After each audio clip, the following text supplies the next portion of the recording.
Jesus Cristo é o nosso guia e o nosso modelo. Olá, meu nome é Felipe Gonçalves e hoje nós vamos tratar sobre o significado de Cristo ser o nosso guia e o nosso modelo. Muitas pessoas se relacionam com Cristo a uma distância tremenda. Cristo é o Filho de Deus enviado para redimir os nossos pecados e lavá-los com sangue. Este é o pensamento de várias pessoas. Ocorre que apesar dos pesares, é uma relação infantil. É uma criança se relacionando com Cristo e com a divindade. Cristo, como guia e modelo, traz uma profundidade inimaginável. Primeiro vamos ao básico. O que é um guia? Guia é aquela pessoa que conhece o caminho, que conhece cada falha na estrada, cada pedra do caminho. Qual o caminho? O caminho para a comunhão com Deus, o caminho para a comunhão com a divindade. Para muitos podemos dizer, o caminho para o céu. Ir para o céu significa estar em comunhão com Deus, pois aquele que está em comunhão com Deus pode estar em qualquer planeta, ou até mesmo na Terra, em guerras, que vai estar em comunhão com Deus. Cristo é um exemplo disso. E o que é um modelo? Um modelo é um molde, aquilo que deve ser copiado, imitado. Então Cristo é o nosso guia porque Ele conhece nitidamente o caminho do ponto A ao ponto B. E o ponto A é onde a humanidade está, o ponto B é o ponto do céu ou a comunhão com Deus. Ele é o nosso modelo porque ele deve ser imitado, copiado. Se você conseguir imitar Cristo em tudo, você se torna um anjo em questão de tempos, ou muito rápido. Então Cristo é o Filho de Deus enviado para lavar nossos pecados? Que seja, mas essa é uma visão infantil. Eu não vou aqui esconder informação, não vou aqui ficar fazendo mistérios. Cristo, ele é um espírito evoluído. É um Cristo. E o que é um Cristo? Cristo é um nível de hierarquia dentro da evolução espiritual. Assim como entre os anjos, a Igreja Católica criou níveis de hierarquia, arcanjos, serafins, querubins e por aí vai. Dentro da escala espiritual existe uma evolução. Espírito impuro, espírito puro, Cristo e por aí vai. E Cristo é um desses espíritos puros. Quando eu disse que ele é um dos, vocês devem entender, ele usou o plural? Sim, existem vários Cristos. O universo é extremamente amplo. Isso para não falar em multiversos, que existem mais de um universo. Mas vamos ser um pouco mais reducionista. O universo é composto por milhares e milhares e milhares e milhares de galáxias. E essas galáxias são compostas por milhares e milhares e milhares de planetas. E por óbvio, se Deus é a inteligência suprema que criou tudo, e nós aqui na Terra somos uma cópia do mundo de lá, se aqui na nossa sociedade a hierarquia, não tem como uma pessoa conduzir, coordenar várias multinacionais ao mesmo tempo. Para isso, para cada matriz, eu contrato o quê? Um gerente. E cada matriz dessa é como se fosse um planeta. E Cristo é o governador espiritual do orbe terrestre, juntamente com alguns outros planetas e alguns astros, ok? Nosso Cristo não é o mais evoluído dos Cristos, até porque existem Cristos que governam galáxias. Com isso, eu quero de alguma forma menosprezar o nosso Cristo? De maneira nenhuma. Eu só estou dizendo a vocês o que existe de fato no mundo real. Se existe estrutura lá na área do mal, na área do bem, há isso ao cubo, estrutura dentro de estrutura, sistema dentro de sistema. Então existem Cristos que governam planetas, e existem Cristos que governam galáxias, e existem Cristos que vão governar juntos alguns sistemas mais complexos.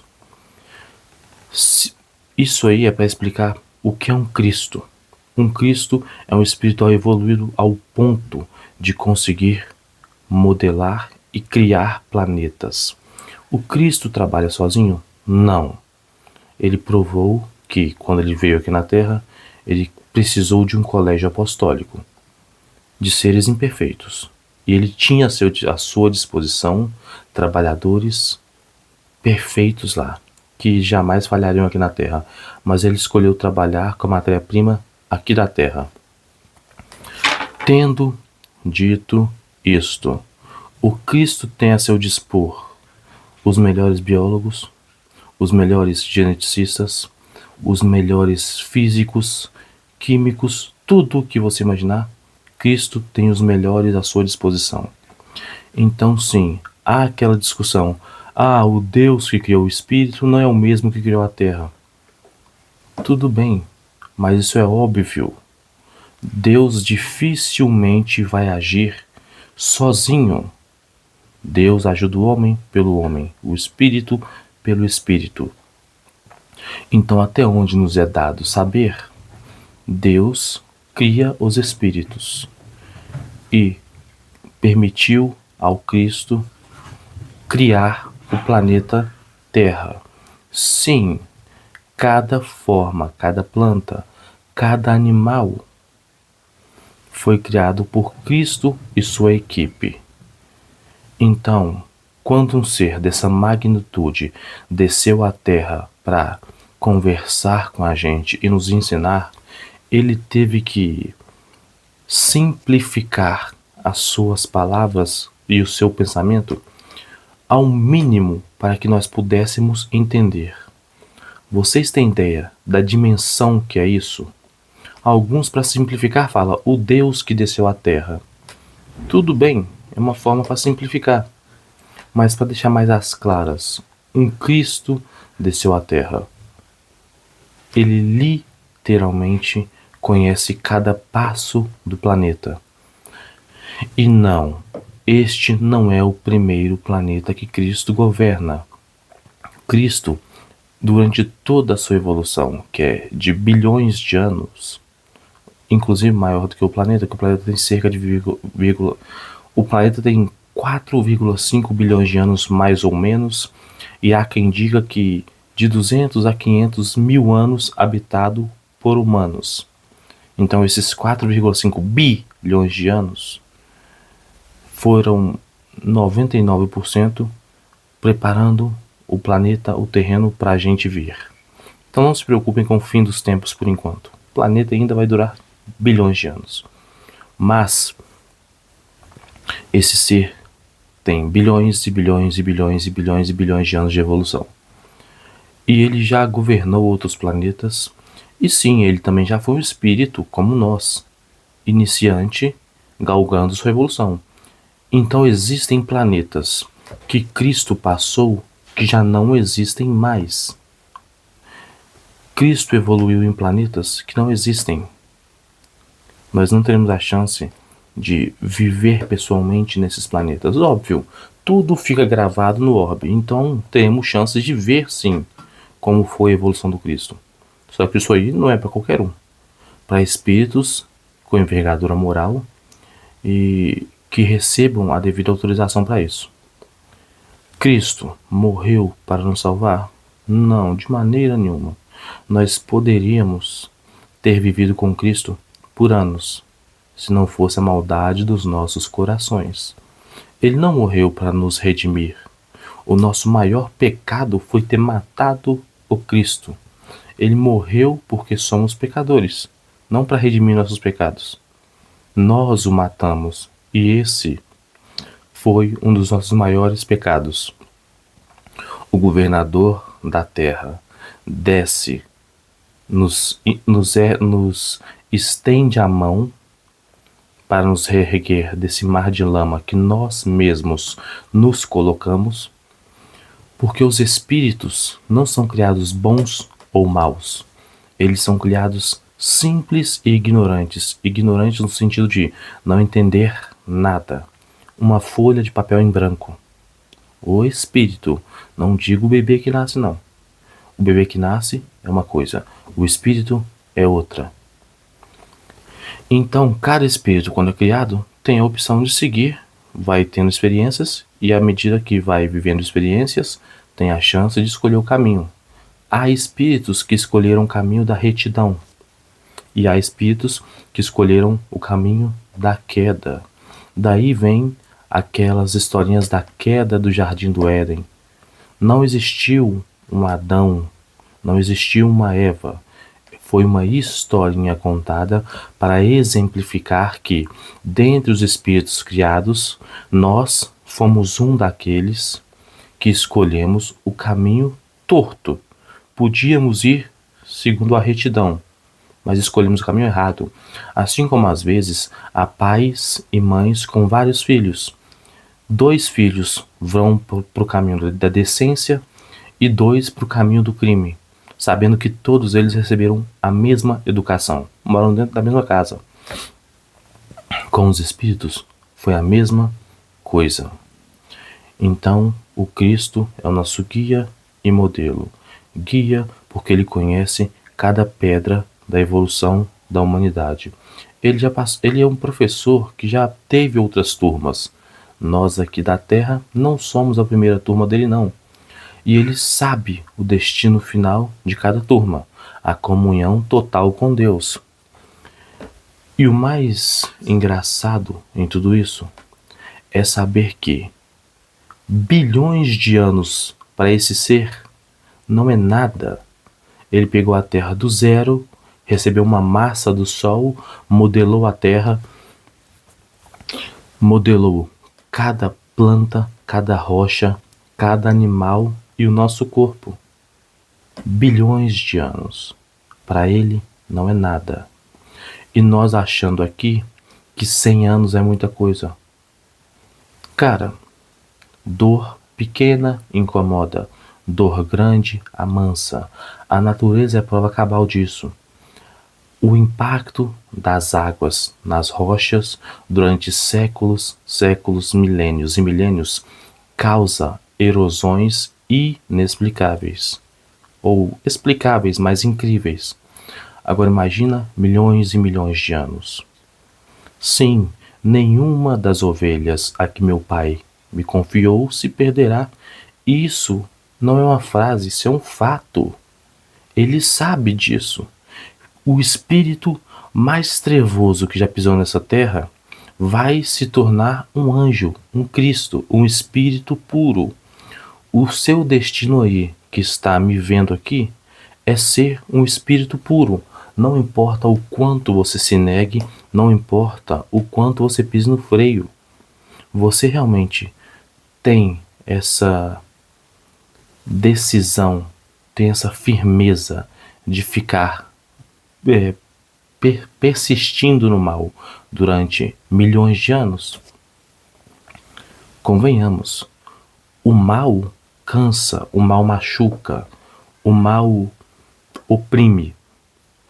Então eu nunca ouvi falar de um espírito que persistiu por milhões e milhões e milhões de anos no mal sem ser tocado pelo bem. Então fique tranquilo. Se você acha que o mundo do crime, o mundo da corrupção é algo forte, porque você sequer entendeu o que é o mundo dos Cristos. Seres extremamente elevados que são capazes de mergulhar na carne para auxiliar quem ele quiser. E sim, Cristo governou outros planetas. E sim, Cristo já mergulhou na carne para outras civilizações de outros planetas. E sim, houve outras civilizações de outros planetas que não mataram o enviado. E olha só o que aconteceu: evolução brutal. Nós, ao contrário, nós decidimos seguir o caminho torto. O Cristo, para nos endireitar, desce até nós e é morto. Ah, mas ele não sabia que seria morto? Sim, é claro que ele sabia que a chance de ser morto era enorme. Mas sempre há aquela esperança de dar um estalo na sua cabeça e você fazer o que é certo. Porque se não tivéssemos matado Cristo, nós estaríamos num grau de evolução absurdo. E sim, há relatos de que Cristo tentou vir antes para a Terra. Ele tentou mergulhar na carne há cerca de 3.000 anos antes, lá no Egito. Só que as forças das trevas conseguiram adiar. Ah, mas a treva tem força? Sim, o ser humano deixa a treva agir. E Deus e os Cristos seguem leis. Deus e Cristo não violam o livre-arbítrio. Até porque ele sabe o destino final de cada um. Ele sabe que o bem não pode ser parado, impedido. Você não consegue impedir a evolução, você consegue atrasar. E foi isso que aconteceu. Quando o ser humano deixou a maldade entrar no seu coração lá no Egito, quando Akenaton queria preparar o terreno para Cristo, eles simplesmente mataram a parceira de Akenaton e o deixaram só, com um mar de maldade e sem a sua parceira, que era o seu pilar central. Com isso, não foi possível a vinda do Cristo. Adiou-se alguns milênios e Cristo veio, como todos sabemos. Se não tivéssemos dado ouvido às trevas, nós não teríamos matado Cristo. Se 3 anos de pregações públicas fizeram o que fizeram, imagina o Cristo com a gente 1 década pregando, 2, 3, 4 décadas, aproveitando ao máximo cada ensinamento que ele poderia dar. Nesses 3 anos, Cristo teve que selecionar a dedo o que ele podia falar e o que ele não podia, porque era muita coisa importante para pouco tempo. Porque ele sabia que a humanidade estava muito entregue à maldade. Quando ele entrou aqui, ele sentiu o ambiente. Da mesma forma, quando você entra em um ambiente inóspito, você sabe que a qualquer momento pode ser agredido. E quando você entra em um ambiente mais normal, você sabe que, não, aqui eu estou bem, eu vou sair bem. Então Cristo mergulhou e começou a sentir isso. O nosso guia, o nosso modelo, foi morto por nós, por nossa maldade. Ele não morreu para nos salvar, ele foi morto pela gente. Não vamos colocar essa visão romântica. Cristo morreu para redimir nossos pecados. Mentira! Nós matamos o Cordeiro, nós matamos o enviado. Só que, para nossa sorte, ninguém morre. Nós matamos o corpo. E, como ele disse, destruam esse templo e eu reconstruo ele em 3 dias. Não importa enquanto despertador que daqui a pouco ele para. Voltando aqui. Destruam o templo e eu o reconstruo em 3 dias. Qual templo? O templo de Jerusalém? Um Cristo desceu à terra para se preocupar com o templo de pedra? Não, ele se referia a ele mesmo. Como a humanidade estava mergulhada no materialismo e achava que matando o corpo eu exterminava tudo, Cristo disse: esse corpo você mata, mas eu apareço em 3 dias, materializado, ressuscitado ou ressurgido, não importa no que você crê. O fato é, ele apareceu.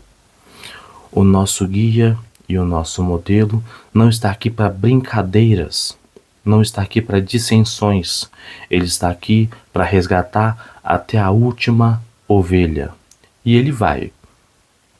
Não importa o quanto você se negue. A maioria da humanidade não consegue se controlar sexualmente, não consegue controlar o que come, não consegue jejuar, não consegue controlar os seus vícios. Você realmente acha que esses habitantes aqui têm determinação para perseverar no mal contra Cristos? Você realmente acha isso? Se a maioria de nós aqui brasileiros sequer conseguimos perseverar contra políticos corruptos, vocês realmente acham que o mal tem alguma chance de perseverar contra Cristos? Seres com bilhões e bilhões e bilhões e bilhões de anos, alguns com trilhões de anos, multitrilhões de anos, paciência, amor incondicional, caridade infinita, e a gente aqui que não consegue olhar para uma coxinha, olhar para uma mulher por um homem, olhar para a mulher ou para o homem do próximo, que não conseguimos jejuar 2, 3, 4 dias. A gente não consegue isso. Você realmente acha que o criminoso da esquina, o criminoso da sua favela, consegue perseverar no mal contra esse tipo de gente? Espíritos de elevadíssima estirpe? Não caiam nessa. A vitória do bem já é garantida. Isso é um fato. Mas a pergunta é: quanto você precisa sofrer até alcançar essa vitória? Seu caminho pode ser menos sofrido. A dor, essa coisa de que a dor é necessária, não. A dor foi necessária pra gente porque nós escolhemos esse caminho de dor. Então, se a gente está nesse caminho, vai ter que ser necessário mesmo. É o único caminho que a gente que tem pra gente, o que a gente escolheu. Tinha o caminho do amor, evolução sem dor. E evoluir normalmente com os esforços do dia a dia, as tarefas do dia a dia, mas sem dor. Só que não, esse caminho pra gente não serviu. A gente escolheu o caminho dos anjos caídos. O caminho do Caim, daquele que assassina o próprio irmão. O caminho daqueles que enganam. Esse é o caminho da dor. Entende? Cristo nos ensinou muito sobre física quântica. Vós sois deuses. Podem fazer o que eu faço e em amplitude infinitamente maior. Cristo simplesmente disse: se vocês me entenderem, vocês vão ter um poder tão absurdo que vocês vão achar que tudo é milagre. Só que nós não entendemos o Cristo. Nós colocamos ele em um patamar, em um pedestal inalcançável, justamente para nos perpetuar no erro. Nós somos tão covardes, mas tão covardes, que para não abrir mão das nossas paixões, orgulho e vaidade, nós isolamos o Cristo num pedestal. Olha, ele é o Filho unigênito de Deus. Nós somos pessoas comuns, então não nos compare com Cristo. E o pior, a gente ouve isso da boca de cristãos que dizem ser seguidores do Messias. Se você segue esse espírito, você não pode desmentir as palavras dele. Ele disse que nós podemos fazer o que ele faz e muito mais. Se você acredita nele, faça. Ele deixou pegadas, é só seguir as pegadas. Só que nós aqui, com nosso orgulho, nossa vaidade, amamos a sexualidade, amamos comida, amamos a distração em séries, filmes, diversão, amamos os vícios. A partir do momento que nós começarmos a modelar o Cristo, isso não nos cabe mais. A sexualidade desregrada não cabe a um cristão verdadeiro. Existe sexualidade divina? É óbvio que existe. E essa é o tipo ideal. Existe distração ou coisas divinas para você ficar contemplando? Existe. Mas não é essa que nos é posta em séries, filmes, scrolls infinitos no Instagram, TikTok. Não é essa. Isso não nos caberá mais. Existe comida divina? Existe. mas não é essa que nos dão, que destrói nosso organismo. Então, se você acha que ao seguir o Cristo a vida perde a graça, é o contrário. Quando você segue o Cristo, é que você realmente entende a verdadeira vida. E nós, egoístas como somos, isolamos o Cristo num pedestal não porque nós amamos Ele, mas justamente para tornar tudo aquilo que Ele diz inalcançável. Eu ouço algumas pessoas na minha família dizer: "Ai, ninguém consegue fazer o que Cristo faz." Aí eu começo a citar alguns nomes, falo: "Olha, tudo é impossível até alguém fazer." Quantos grandes homens e mulheres não surgiram por aí e seguiram o que Cristo falou? Eles acabaram com a teoria ruim. Olha, essa marca olímpica é inalcançável. Um atleta vai lá e pum, bate o número. Acabou, o atleta acabou com sua desculpa. Então temos inúmeros missionários da luz aqui que acabaram com a desculpa de que o Cristo é inalcançável. Eles simplesmente foram e fizeram. Não ficaram falando que era impossível, como a gente faz. A maioria de nós somos anticristos. Quantos cristãos aí não pregam a violência, não pregam a tortura? Eu já vi cristãos que vão a igrejas pregarem a tortura. Esses caras, ou essas mulheres, esses humanos, têm noção do que dizem? O seu ídolo foi morto, torturado, sodomizado. E você apoia isso, sabendo que os 12 apóstolos, exceto um, foram sodomizados também? E vários outros apóstolos também, mas que não foram colocados como tal, também assim foram sodomizados. E vocês acham que isso é a atitude que cabe a um cristão? Um cristão verdadeiro fiscaliza cada comportamento do seu dia. E sim, um dia é tudo que existe. Então você não tem que vencer o ano inteiro de uma vez. Você vence um dia de cada vez. Aquele famoso um leão por dia.